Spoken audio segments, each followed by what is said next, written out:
পা খুঁড়িয়ে খুঁড়িয়ে ধীরে ধীরে যখন দলের সিনিয়র নেতা মির্জা ফখরুল ইসলাম আলমগীর কথা বলার জন্য এগিয়ে যাচ্ছিলেন তারেক রহমানের দিকে, ঠিক সেই সময় তারেক রহমান ব্যস্ত ছিলেন নিজের মেয়ে জাইমা রহমানের সঙ্গে কথোপকথনে। কিন্তু মির্জা ফখরুলকে দেখতে পেয়ে তারেক রহমান আর এক সেকেন্ডও দেরি করেননি। তাৎক্ষণিকভাবে বসা অবস্থা থেকে উঠে দাঁড়াতে চাইলেন। মির্জা ফখরুল ইসলাম আলমগীর সঙ্গে সঙ্গে তার হাত দুটো ধরে ফেললেন।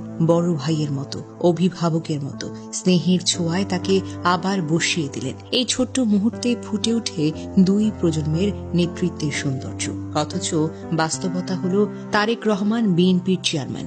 দলীয় পদমর্যাদা, অবস্থান সব দিক থেকেই তারেক রহমান চাইলে বসেই থাকতে পারতেন, কেউ প্রশ্নও তুলত না। কিন্তু না, তারেক রহমান সেই পথটা বেছে নেননি। তিনি বাবার সমতুল্য মানুষটাকে দেখে সম্মানে দাঁড়াতে চাইলেন। এই ছোট্ট দৃশ্যটাই তো বলে দেয় অনেক কিছু। এখানে আছে নেতৃত্বের শালীনতা, আছে বড়দের প্রতি নিখাদ সম্মান, আছে ক্ষমতার অহংকারহীন ব্যবহার। একদিকে একজন নেতা যিনি সম্মান দিয়ে দাঁড়ান, অপরদিকে একজন প্রবীণ রাজনীতিক যিনি সেই সম্মানকে ভালোবাসায় সামনে নেন। বেগম জিয়ার শোকসভা থেকে আরেকটি ভিডিও ভাইরাল হয়েছে।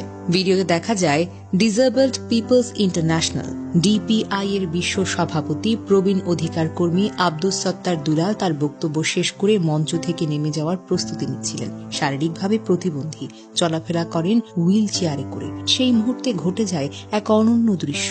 আব্দুস সত্তার দুলাল যখন ফিরে যাচ্ছিলেন তখন তারেক রহমান আর এক মুহূর্ত অপেক্ষা করেননি। নিজের আসন ছেড়ে ছুটে এসে দাঁড়িয়ে যান এবং সশ্রদ্ধভাবে তার সঙ্গে কুশল বিনিময় করেন। একজন প্রতিবন্ধী অধিকার কর্মী যিনি সারা জীবন লড়াই করেছেন অবহেলিত মানুষের মর্যাদার জন্য, তার সম্মানে উঠে দাঁড়ানো একজন রাজনৈতিক নেতা। এই দৃশ্য যেন নীরবে বলে দেয় তারেক রহমানের কাছে মানুষের আগে পথ পড়ে।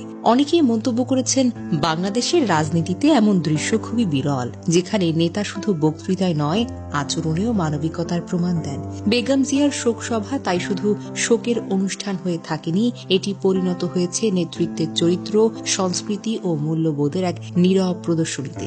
একদিকে দলের মহাসচিবের প্রতি সম্মান, অন্যদিকে প্রতিবন্ধী অধিকার কর্মীর প্রতি দাঁড়িয়ে অভিবাদন। এই দুই দৃশ্য মিলিয়ে একটি কথাই স্পষ্ট হয়ে ওঠে, নেতৃত্ব মানে উচ্চ আসনে বসে থাকা নয়, নেতৃত্ব মানে প্রয়োজন হলে আসন ছেড়ে উঠে দাঁড়ানো। এই ভিডিওগুলো ভাইরাল হওয়ার কারণ এখানেই। মানুষ পদমর্যাদার রাজনীতি নয়, মানুষ দেখতে চায় মানবিক নেতৃত্ব।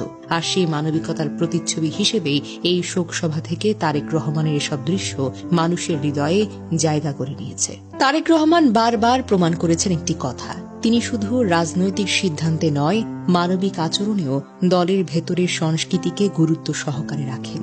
দলের বড়দের সম্মান, সহযোদ্ধাদের মর্যাদা, এগুলো তার কাছে কেবল আনুষ্ঠানিকতা নয়, বরং রাজনৈতিক নৈতিক ভিত্তি।